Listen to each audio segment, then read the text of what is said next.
Mesdames, Messieurs, bonsoir. Très heureux de vous retrouver ici en direct du Sommet de l'Élevage. Et j'ai le plaisir d'accueillir Guillaume Gontard. Bonjour Guillaume. Bonjour. Vous êtes sénateur de l'Isère et en face de vous, mais c'est la même couleur politique, Nicolas Bonnet, député écologiste Puy-de-Dôme. Donc, Bonjour. écologistes tous les deux. Ça arrive. Pourquoi vous êtes venu au salon ? Pour moi, c'est une évidence. C'est-à-dire que la question de l'agriculture, les problématiques, et pas que les problématiques, mais en tout cas tout ce qui peut concerner l'agriculture. Moi, j'ai été, et je suis toujours au conseil municipal d'une petite commune rurale dans le Vercors. Et la question agricole, la question des agriculteurs, les problématiques qu'ils peuvent rencontrer, je dirais que c'est au cœur de mes problématiques et de mes problématiques politiques, et d'aller dans des événements comme celui-ci, le salon de l'élevage, mais que ça soit le salon de l'agriculture et puis bien d'autres événements qu'il peut y avoir, c'est souvent un moment important, parce que c'est un moment où on peut discuter, où on peut se rencontrer, mais aussi un moment de convivialité. Et je trouve que c'est souvent là aussi où on peut se dire des choses, et puis en une journée, on rencontre beaucoup de monde, et ça, c'est aussi important d'avoir ces échanges, de prendre le pouls aussi des agriculteurs, de savoir quelle est la tendance, qu'est-ce qui se passe. Et on sait qu'on est dans une période particulièrement difficile, compliquée pour eux, avec beaucoup d'événements, que ce soit sur l'élevage, la question sanitaire, la question de la fièvre catarrhale, la question de la prédation aussi, avec le loup. Je suis dans un territoire qui est particulièrement impacté. Donc c'est important d'avoir ce contact. Et puis surtout de travailler et d'apporter des réponses, parce qu'on est là pour ça, nous au Sénat, de pouvoir faire des propositions, parce que moi je suis persuadé que cette agriculture, ce modèle, ce système dont on ne peut pas se satisfaire, moi je ne me satisfais pas du modèle actuel qui fait que des agriculteurs aujourd'hui peinent, parfois même n'arrivent pas à vivre de leur travail. Et moi c'est ce que j'ai entendu quand on a pu aller sur les mobilisations agricoles récentes, sur les barrages, c'est on veut vivre de notre travail. Et pour moi c'est ça l'essentiel, et c'est comment on peut apporter à cette agriculture à la fois sa capacité de pouvoir vivre tout simplement, de redonner du sens au travail que l'on peut faire. Et pour moi ce modèle, réorienter ce modèle, il faut du courage politique, et c'est peut-être ce qui manque aujourd'hui. Vous savez qu'il y a une vraie fracture aujourd'hui entre les agriculteurs et les politiques. Ils ont fait, comme vous l'avez dit, des barrages, ils ont cru qu'ils avaient obtenu un certain nombre de choses. Aujourd'hui, retour à la case départ. Qu'est-ce que vous avez de plus à leur proposer, vous ? Le problème, c'est qu'on les a amusés avec des fausses réponses à des vrais problèmes. Typiquement, quand ils posent la question effectivement d'avoir un revenu décent, la question de la concurrence injuste à cause de traités de libre-échange, par exemple, qui font qu'on importe des produits qu'on n'aurait pas pu produire en France, qu'eux n'ont pas le droit de produire comme ça, et d'ailleurs, c'est très bien, et la plupart du temps, c'est pas ce qui est contesté. Ce qui est contesté, c'est le fait qu'on ne soumet pas aux mêmes règles ce qu'on peut importer de l'étranger. Donc ça, il n'y a pas eu de réponse là-dessus. Sur la question des prix rémunérateurs, il n'y a pas eu de réponse. Donc en fait, c'est pas surprenant, malheureusement, qu'on retrouve aujourd'hui les mêmes problèmes qu'il y a quelques mois quand ils s'étaient mobilisés. Donc nous, ce qu'on souhaite, c'est effectivement trouver des solutions, mais des vraies solutions, pas des solutions simplistes qui donnent des illusions que les vrais problèmes sont résolus. Par exemple, aujourd'hui, il n'y a plus d'agriculteurs, je pense, qui nieraient l'existence du changement climatique. C'est eux qui y sont confrontés au quotidien. Ils le voient dans les cultures. Ils voient que c'est plus comme avant. Il y a des années où on manque d'eau, des années où on a trop d'eau. Il y a des terrains qui sont ravalés quand il y a trop d'eau, du coup des terrains où la fertilité est en danger. Il y a des floraisons beaucoup trop précoces qui font qu'avec des gelées tardives, ensuite, en fait, ça ne marche plus. Donc l'idée, c'est de dialoguer avec eux en toute sincérité, de ne pas leur faire croire qu'on ne devra rien changer, qu'on ne pourra rien changer, mais c'est de voir avec eux comment est-ce qu'on peut changer face aux défis climatiques et face aux défis environnementaux. Alors, fracture avec le politique, mais encore plus avec les politiques écologistes. Et pourtant, vous pourriez être dans le même bateau, dans le même objectif, dans la même finalité. Comment vous y prenez aussi mal ? Alors déjà, fracture, c'est vous qui le dites. Moi, j'ai pas eu l'impression d'être mal accueilli. On a fait le tour de l'ensemble des stands, on a rencontré quasi l'ensemble des représentants des syndicats agricoles, ce qu'on fait très régulièrement dans notre travail parlementaire. On ne m'a pas jeté des pierres, au contraire. Je pense qu'au contraire, on a pu avoir des échanges, des dialogues, et très précis, sur des sujets très précis. Je vous parlais de la question de la prédation. On a eu une rencontre avec des agriculteurs sur la question, par exemple, de la prédation, sur la question de la fièvre catarrhale, parce que aussi, on a des réponses.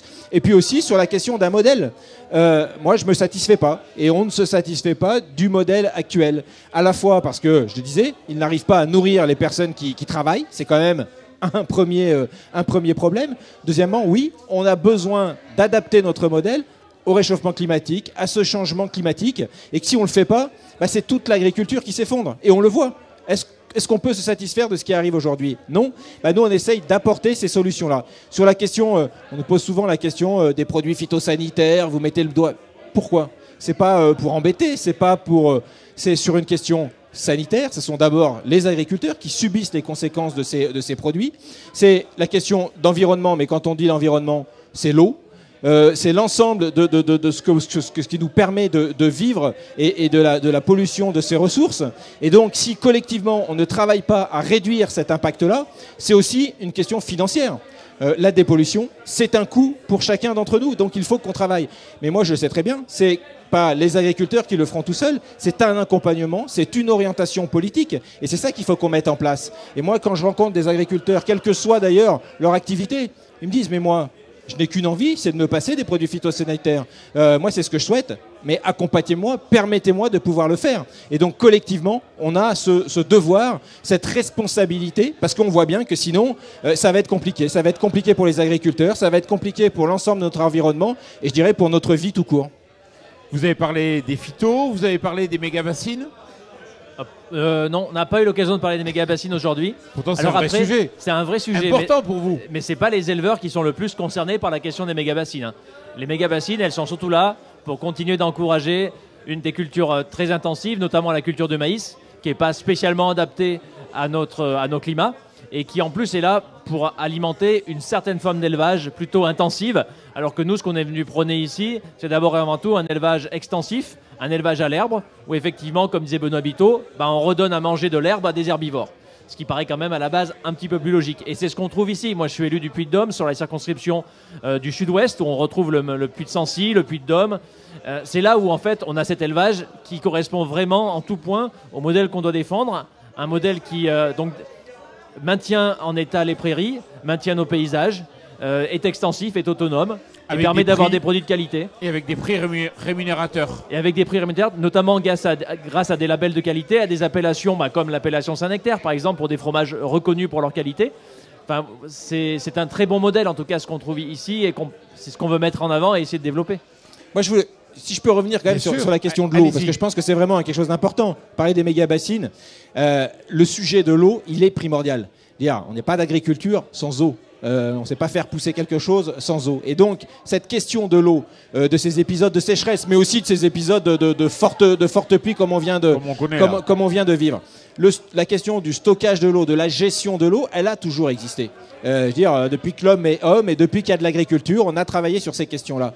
Donc nous, on ne remet pas en cause ça. Le fait qu'il y ait des retenues collinaires, qu'on travaille sur de l'irrigation, on n'a jamais dit l'inverse. En fait, c'est s'appuyer sur des vrais faits scientifiques et donc d'être très cohérent sur ce qu'on peut faire et sur l'impact que ça peut avoir. Et puis l'autre aspect, c'est que l'eau, c'est un bien commun.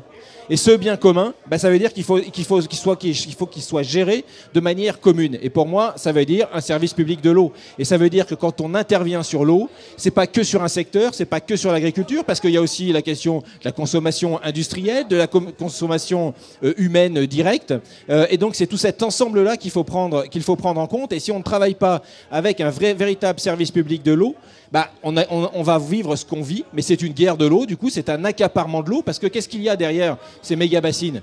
C'est quelques agriculteurs, avec des financements très forts d'ailleurs, souvent à 80% d'argent public, qui s'accaparent une partie de l'eau au détriment d'autres agriculteurs. Moi ça ne me satisfait pas. Moi je veux une réflexion globale et publique de la gestion de l'eau. Et les projets de méga-bassines qu'on a dans le Puy-de-Dôme, les deux grands projets, sont des projets qui seraient financés à hauteur de 70% effectivement par des fonds publics. Donc quand on a ce niveau de financement pour une trentaine d'agriculteurs, sachant qu'il y en a 50 fois plus, si ce n'est, voire même encore plus dans le Puy-de-Dôme, on voit à quel point ça fait énormément d'argent public pour finalement très peu de personnes. Donc déjà c'est de l'argent public injustement dépensé. Et si on doit faire certaines retenues, quelle que soit la forme de la retenue, effectivement ça doit être 100% public. Parce que c'est uniquement là qu'on aura la maîtrise du partage de l'eau, comme Guillaume l'a bien expliqué, et qu'on pourra aussi dire, on décider collectivement de qu'est-ce qu'on veut, à quoi on veut que cette eau serve en termes d'agriculture. Est-ce qu'on veut que ça serve à notre autonomie, à notre autosuffisance, c'est-à-dire qu'on veut développer des cultures vivrières qui vont servir à nourrir le territoire, idéalement en circuit court, ou est-ce qu'on veut faire des grandes cultures qui vont permettre d'alimenter un marché mondial et en fait appauvrir notre ressource en eau localement pour un pour le bénéfice de très peu de personnes. Ça, c'est une question qu'on doit pouvoir se poser. Pour se la poser, il faut une gestion publique de l'eau, effectivement. Parce que c'est vrai qu'il y a beaucoup de sujets consensus et il y a quelques pierres d'achoppement. On peut en parler, les méga-bassines.